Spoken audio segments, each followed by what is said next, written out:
She texted, "Don't wait up. Girls' night. You wouldn't belong anyway." I didn't push back. "Have fun." I opened one file we both forgot existed, made a single update. That night, her phone lit up with a subject line she didn't recognize.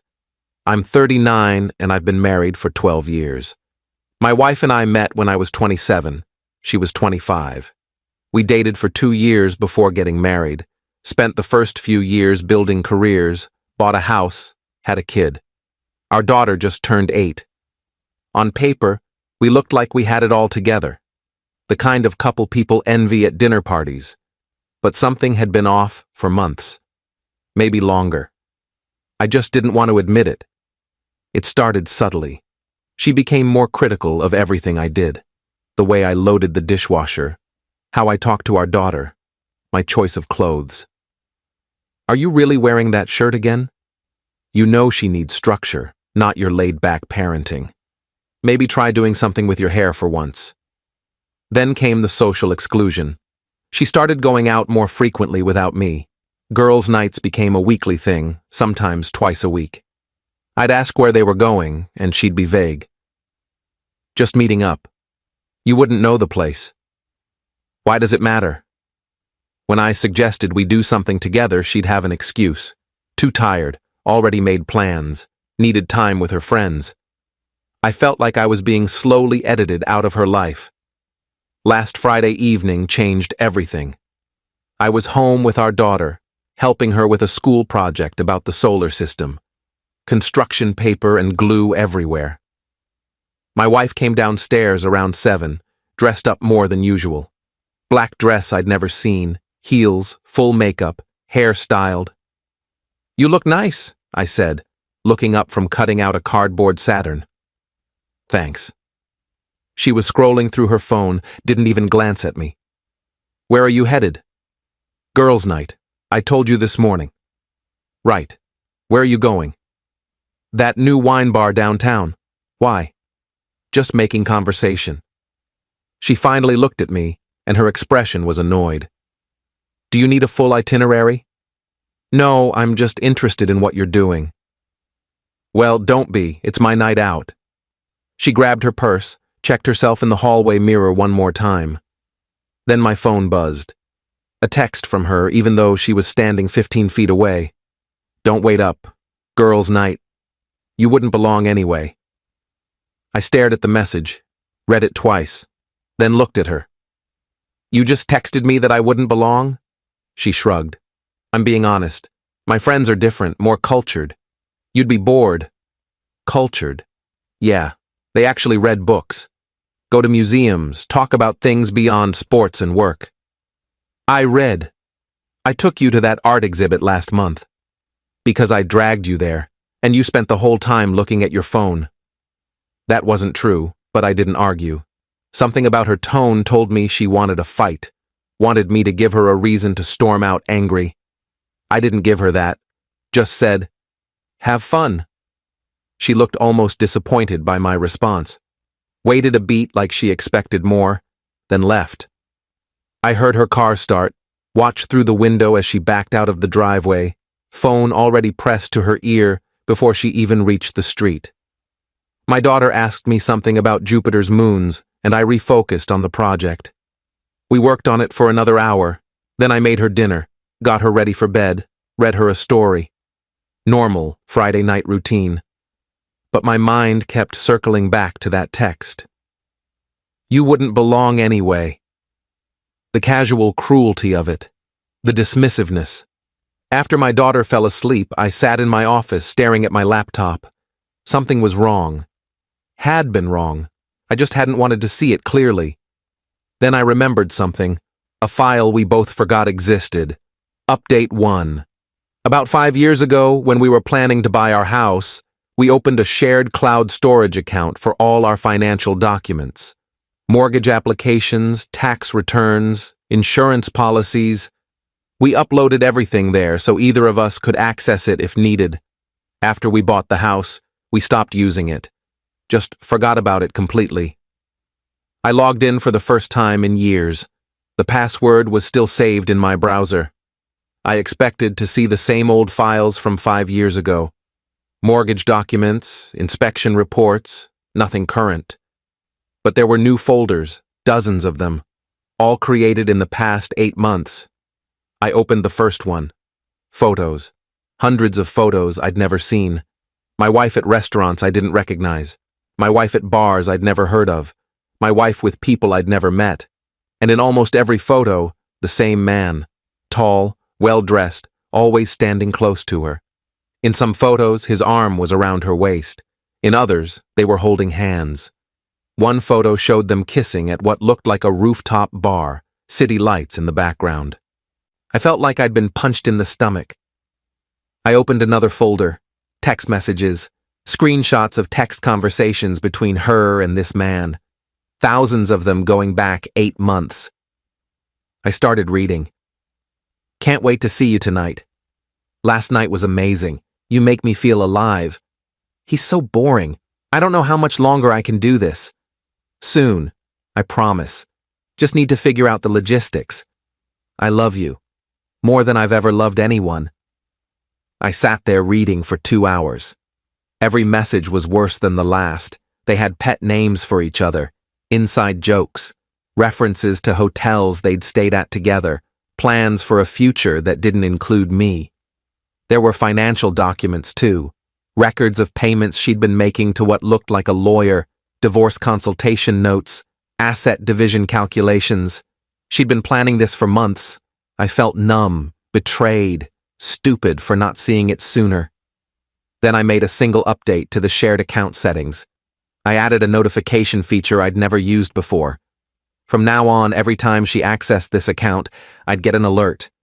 Every time she uploaded something, I'd know. Every time she viewed a file, I'd see exactly which one. That night, around 11:30, my phone buzzed with a notification. She'd just logged into the account. I watched in real time as she opened a folder labeled Weekend Plans and uploaded new photos. I opened them from my laptop. Photos from tonight. Her at that wine bar, with him, with the same man from all the other photos. They were sitting close, his hand on her thigh under the table, visible in the reflection of the window behind them. My phone buzzed with a text from her. Staying out later than planned. Don't wait up. Another notification. She'd uploaded more photos. These were taken outside on the street. Them standing by his car. Him opening the door for her. Her getting in. I waited. At 12:45, another upload. Hotel room key card. Time stamped 30 minutes ago. I sat in the dark office, watching the evidence of my wife's affair accumulate in real time, and felt something cold settle in my chest. Not just anger, not just hurt, something calculating. Update 2. She came home at 3 a.m. I was still awake, sitting in the living room this time, lights off, just waiting. Jesus, she gasped when she saw me. You scared the hell out of me. What are you doing sitting in the dark? Couldn't sleep. Well, you're being creepy. This is the second time you've done this. How was girls' night? Fine, good, we had fun. Where'd you end up? I told you. That wine bar. Just the wine bar? Why are you interrogating me? I'm not. Just asking about your night. She kicked off her heels, tossed her purse on the couch. We went to a couple places. Lost track of time. That's why I'm late. What places? I don't remember the names. Does it matter? No. I guess it doesn't. She studied my face in the dim light from the hallway. Are you okay? You're being weird. I'm fine. Just tired. Then go to bed. She headed for the stairs. How's he doing? She froze, hand on the banister, 1 foot on the first step. What? The guy you've been seeing. How's he doing? She turned slowly. I don't know what you're talking about. The shared cloud account. The one we set up when we bought the house. You've been uploading everything there. Photos, text messages, financial documents. I've seen all of it. Her face went white. You've been spying on me? It's a shared account. We both have access. You've just been careless about what you upload there. You had no right. I had every right. It's my account too. And you've spent the last 8 months documenting your affair in excruciating detail. It's not, I can explain. Don't bother. I read the messages, all of them. Saw the photos, the hotel receipts, the consultation notes with the divorce lawyer. She sat down on the stairs, just collapsed onto them like her legs gave out. How long have you known? Since tonight, since I logged in after you left and found everything you've been hiding. Why didn't you say something sooner? I just found out a few hours ago, but I've been watching tonight. Every photo you uploaded from the wine bar, every text you sent him, the hotel key card from room 412. She put her face in her hands. Oh God. You want to tell me about it? Or should I just keep reading your messages? She was quiet for a long time. When she finally spoke, her voice was small. His name is... I don't care what his name is. How long? 8 months. How'd you meet? Through work, a conference. We got talking and you decided to blow up our marriage. It wasn't like that. What was it like? I was unhappy. For a long time. You and I, we've been going through the motions for years. No passion, no excitement, just routine. So you had an affair. I fell in love with someone who makes me feel alive. Someone who sees me. You barely notice I exist unless you need something. That's not true. Isn't it? When's the last time we had a real conversation? When's the last time you asked me about my day and actually listened? When's the last time you planned something for us that wasn't just another obligation? I've been here, every day, taking care of our daughter, maintaining our home, trying to keep our family together. You've been present. That's not the same as being engaged. And he's engaged? He listens. He cares about my thoughts, my feelings. He makes me laugh. We have things in common, interests, conversations that matter. How often do you see him? She hesitated. 2 or 3 times a week. And our daughter? Where does she think you are? She thinks I'm at girls' nights or work events. So you've been lying to her too. I haven't told her anything. I've just been living my life. Your life? We're your life. She's your daughter. I'm your husband, or I was, until you decided I wasn't sophisticated enough for you. Update 3. We talked until sunrise, or rather, she talked and I listened. She told me everything. How they'd met at a marketing conference 18 months ago. How they'd stayed in touch after, just as friends at first. How it had escalated 8 months ago when they'd met for dinner and ended up kissing in the parking lot. She told me how he made her feel young again. How he took her to nice restaurants and art galleries. How he knew about wine and literature and could discuss philosophy. How he made her feel seen in ways I never did. I asked her if she loved him. She said yes. I asked her if she loved me. She said she didn't know anymore. I asked her what she wanted to do now. She said she'd been planning to ask for a divorce but wanted to wait until our daughter was a bit older. Make it easier for her to understand. How much older? I asked. I don't know. Another year or 2. So, you were going to keep lying? Keep sneaking around? Keep living this double life for another year or 2 while I played the fool? I wasn't trying to hurt you. But you did. Repeatedly. Every time you lied about where you were. Every time you came home from being with him and got into bed next to me. Every time you looked our daughter in the eye and lied about girls' night. She started crying. I'm sorry. I never meant for it to go this far. How far did you mean for it to go? I don't know. I just wanted to feel happy again. The next week was tense. We barely spoke unless it was about our daughter. I moved into the guest room, started looking at apartments online, figuring out what divorce would look like financially. She kept going out, still claiming girls' nights, still seeing him. She'd stopped being careful about the cloud account, kept uploading photos and messages like I wasn't watching, or maybe she didn't care anymore. One night, about 5 days after our confrontation, I was putting our daughter to bed when she asked me why Mommy and I weren't sleeping in the same room anymore. "We're just having some grown-up disagreements," I said. "Sometimes adults need space to think." "Are you getting divorced?" My heart broke a little. "I don't know, sweetheart. Maybe. Would that be okay?" She was quiet for a moment. "Will I still see both of you?" "Every single day. No matter what happens, you'll always have both of us." "Okay." Then quieter. "Mommy's been going out a lot." "I know. She says it's girls' night, but I heard her on the phone once. She was talking to a man. She sounded happy." I didn't know what to say. Sometimes adults have friends that make them happy. "Do you have friends that make you happy?" "I have you. You make me happy."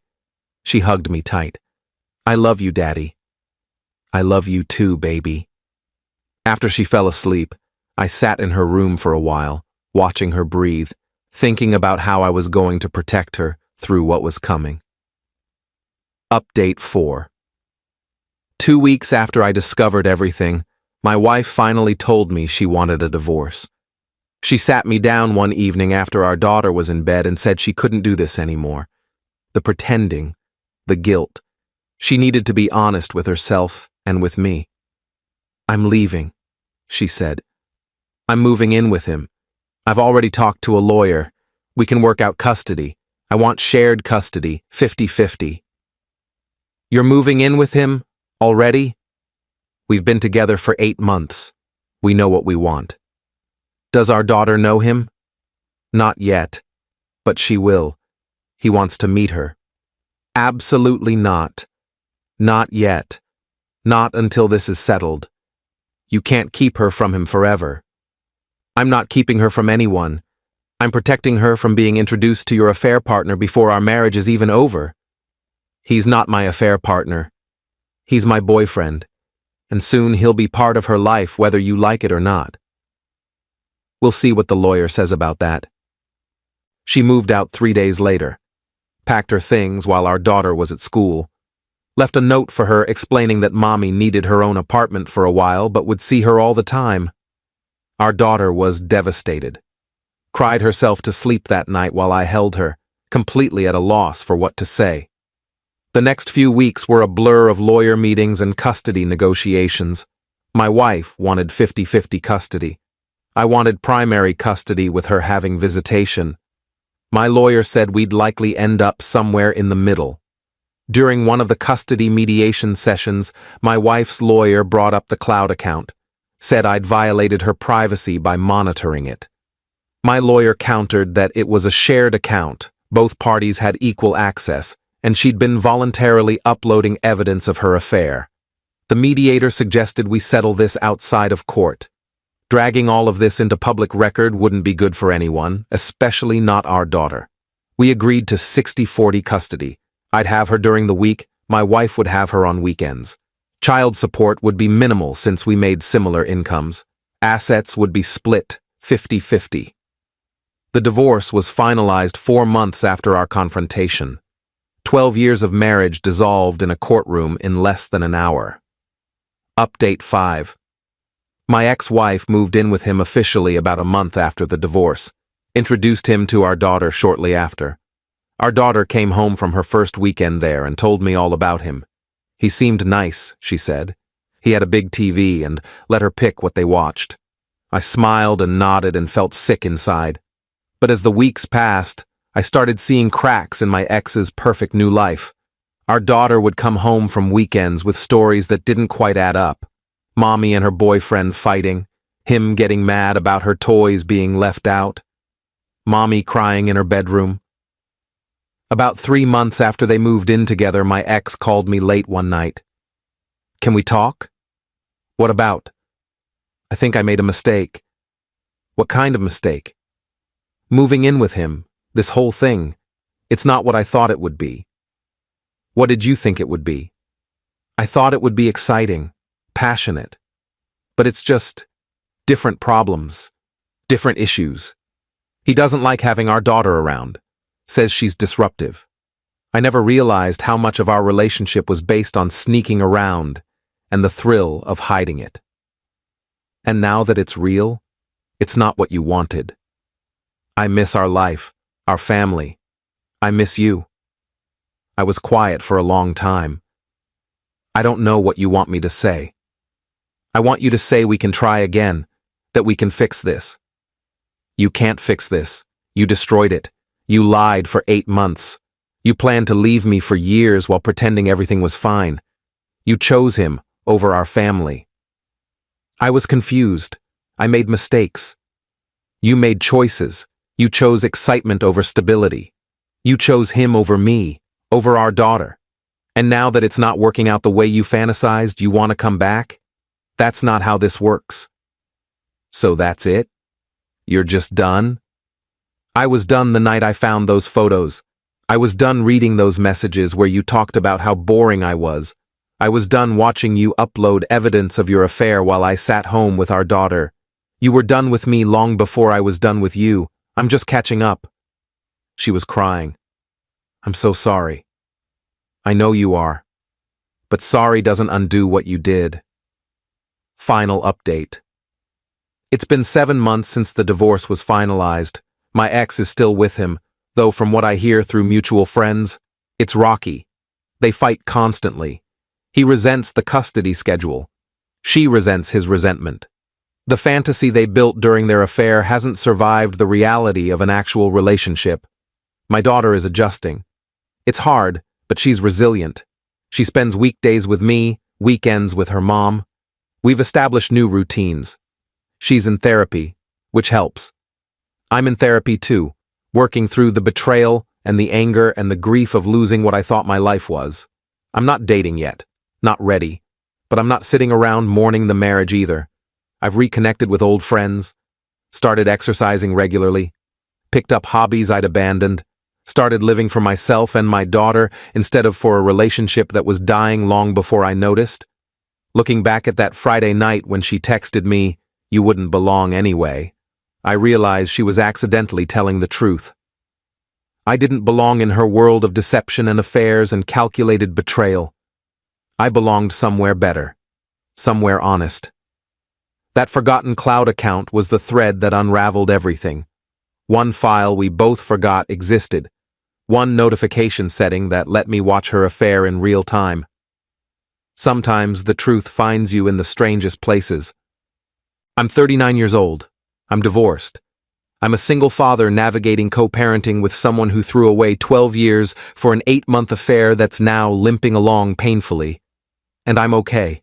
Not great, not perfect, but okay. Because I'm not living in the dark anymore. Not wondering where she is or who she's with. Not reading subtle insults disguised as jokes. Not trying to be sophisticated enough or cultured enough or interesting enough for someone who stopped valuing me years ago. She said I wouldn't belong at her girls' night. She was right. Because there was no girls' night. Just lies and hotel rooms and a cloud account full of evidence she was too careless to hide properly.